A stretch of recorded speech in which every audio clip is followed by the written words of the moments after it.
Butcher says 3 words. This is for Becca. And then it's over. 5 seasons, dozens of deaths, one of the most relentlessly brutal, politically sharp, emotionally exhausting shows television has ever produced. And it ends with a man holding a crowbar in the White House, saying the name of the woman who started all of this. The Boys is done, and I need to talk about every single second of how it ended, because this finale did something genuinely rare. It earned it. Blood and bone. That's what they called the finale, and they meant it literally and emotionally, because this episode delivers on both counts in ways that are going to stay with you for a long time after the credits roll. We got the White House showdown. We got Homelander stripped of everything and begging on his knees. We got Butcher crossing the line and someone pulling him back from the edge of genocide. We got character endings that are somehow both completely surprising and exactly right. And we got an epilogue that respects 5 years of storytelling without trying to tie it up too cleanly. There is a tremendous amount to get through. The comic book comparisons alone could fill an entire video. The Easter eggs are layered and specific. The character arcs pay off in ways that are going to hit differently on rewatch. So let's start at the beginning of the end, with a grave, and a letter, and a man called Petty Hughie. The episode opens exactly where you'd expect, and exactly where you're least prepared for it. The boys burying Frenchie. The imagery the show chooses for this sequence is deliberate and loaded. It mirrors the ending of Logan, the 2017 X-Men film that most people consider the gold standard for how a superhero story should end. In that film, the hero who sacrifices himself gets a quiet, private burial, before the surviving characters face one final confrontation. The show is consciously evoking that grammar. It's saying this is the kind of story we've become, not spectacle. Then, the fight. And then Hughie finds the letter. Frenchie wrote it addressed to Petite Hughie, his little Hughie. His last will and testament smuggled into the freedom camp, completely in character, crass, honest, and heartfelt in the same breath. He admits he's seen everyone's worst moments, their ugliest sides, their most humiliating vulnerabilities, and he calls them family anyway. Because that's what they are. The letter has V for vendetta energy. The letters passed from Valerie to V, and then to Evie, serving as moral inheritance across generations of resistance. Frenchie's letter is the same function. Not just goodbye. A passing of something essential. And Sister Sage is standing at the back of the burial scene. Quiet. Present. The show doesn't call attention to it. But she's there. And the guilt of having orchestrated the chain of events that led to this moment is written into her body language without a single line of dialogue. Then there's Kimiko. The experiments worked. She has absorbed enough radiation to access Soldier Boy's nuclear ability, the power to strip Supes of their compound V. The dark irony of this lands with real weight when you understand her family history. Her great-grandfather died at Hiroshima, and now Kimiko carries that same nuclear force inside her. The show is not letting that parallel sit quietly. It's putting it right in front of you.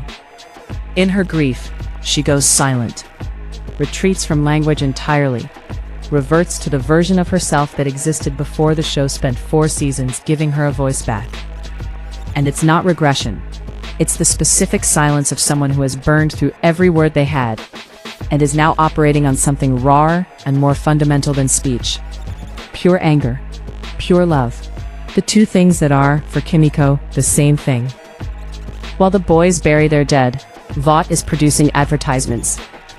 The Democratic Church of America ad that opens this section of the episode is one of the most specific and most devastating pieces of satire the show has ever produced. It's a direct, frame-by-frame parody of Apple's iconic Think Different campaign, the one that celebrated Einstein, Muhammad Ali, Jim Henson, the rebels and the misfits who changed the world. That campaign is widely considered one of the most effective pieces of corporate marketing in history. It worked because it borrowed the emotional language of genuine human greatness and attached it to a technology company. Vought is doing the exact same thing, replacing the rebels with Homelander, claiming he is rebooting the universe, using the aesthetic of celebrating human potential to sell the worship of a man who wants to murder 80% of the population for insufficient devotion. The meta-nod here to comic events like Deadpool kills the Marvel Universe, where a central figure demands absolute relevance by erasing everything else, is sharp and specific and slightly terrifying in its accuracy. This is what fascism actually looks like in the age of brand identity. It looks like a sleek advertisement with inspirational music. And then Homelander finds Ryan, the cabin, the same setting as Season 2. The show is deliberately evoking that earlier moment, when Ryan first turned against his father, when the first fracture appeared in Homelander's relationship with the only person he might have genuinely loved. He calls Ryan the son of God, uses the nativity framing, a child who shouldn't be sleeping in a barn, who has a higher destiny, who should be at his father's side. And the theological inversion of that is brutal, because in the actual nativity story, the divine figure comes to serve. Homelander's version comes to demand subjugation. He's rewritten every religious framework he's touched to mean the same thing. Everyone bows to him. But Ryan doesn't bow. This scene is one of the strongest character moments in the entire series. Ryan, who has the same DNA, the same biological potential, the same power as Homelander, looks at his father and calls him pathetic. Not out of cruelty, out of clarity.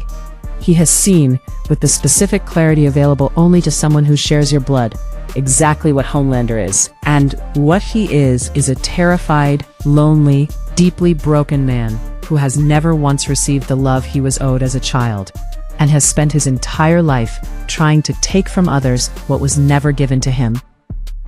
The nature versus nurture argument the show has been running since Season 2 reaches its conclusion in this scene.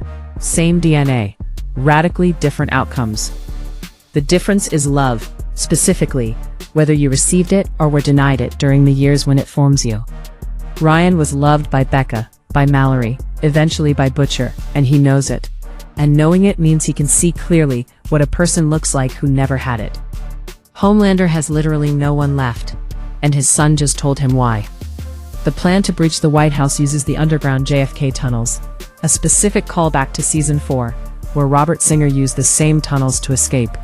The show remembers everything. It always has.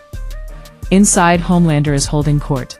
Gunther Van Ellis is in the room, a character the show has been using all season, as a barely disguised Elon Musk parody, representing a consortium of billionaires seeking favorable arrangements from the new God Emperor. Because of course they are. Because the tech billionaire's relationship with authoritarian power is one of the most specifically observed things this season has tracked, alongside everything else. Homelander's plan is the same one he's been building toward for episodes. Announce his godhood on live television, make it global, make it irreversible. And then the Deep shows up, in what might be the single funniest and most pathetic entrance in the show's history. The Deep arrives attempting a rebrand. He has apparently been mining his cultural touchstones for inspiration, and landed on Robin Hood, Prince of Thieves. He quotes it, with sincerity, at Homelander in the middle of an apocalyptic power grab. Homelander's response is to verbally destroy him so completely and so efficiently that it functions as a kind of mercy. Because the Deep deserved worse than words and got them instead of the laser eyes, which is more than he earned. The Deep has rejected every opportunity for redemption across 5 seasons.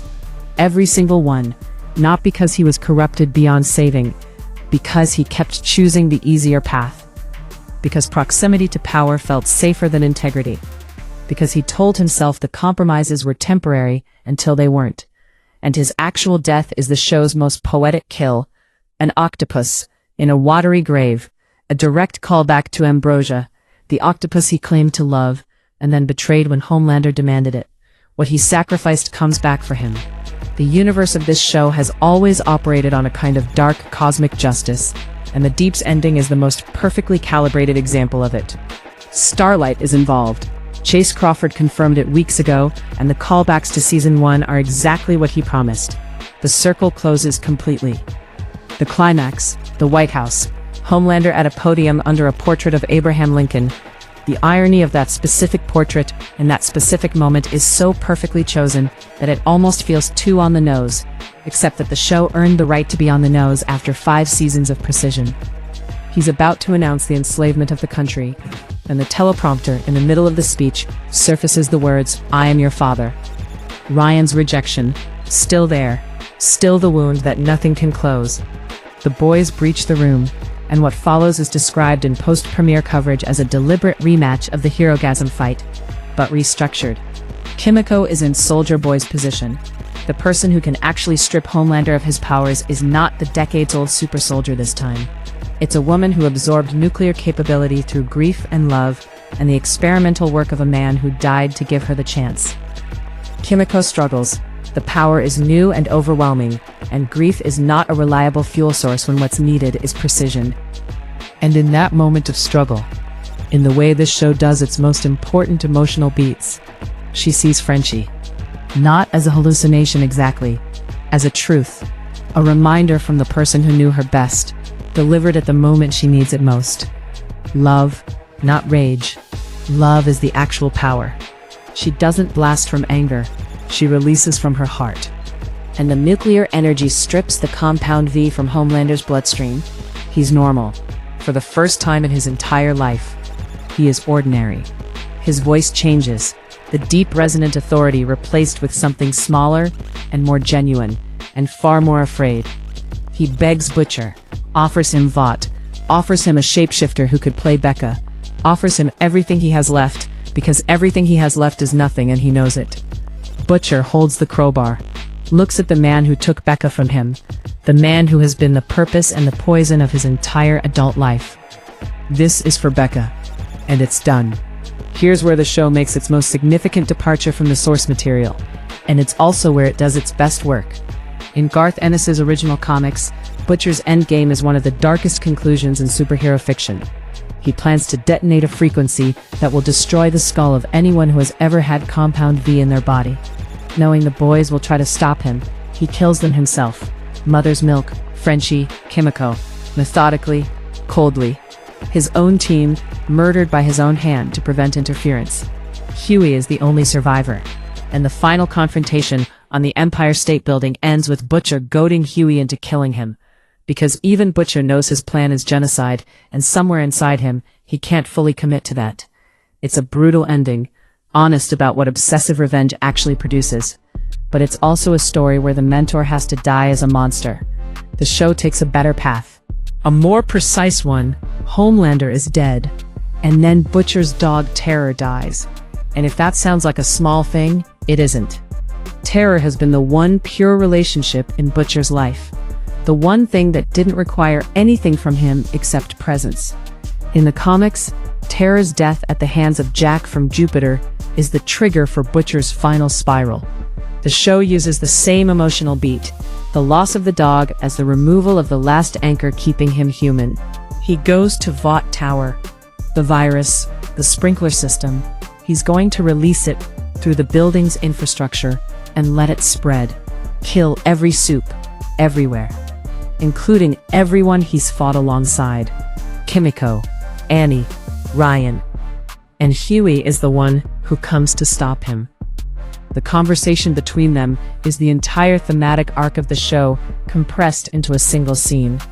Hughie, who lost Robin to a superhero before any of this started, who had every reason to become Butcher and chose not to, appeals to everything in Butcher that is still human, not strategically, not as an argument, as someone who genuinely loves the man and is watching him about to cross a line he cannot come back from.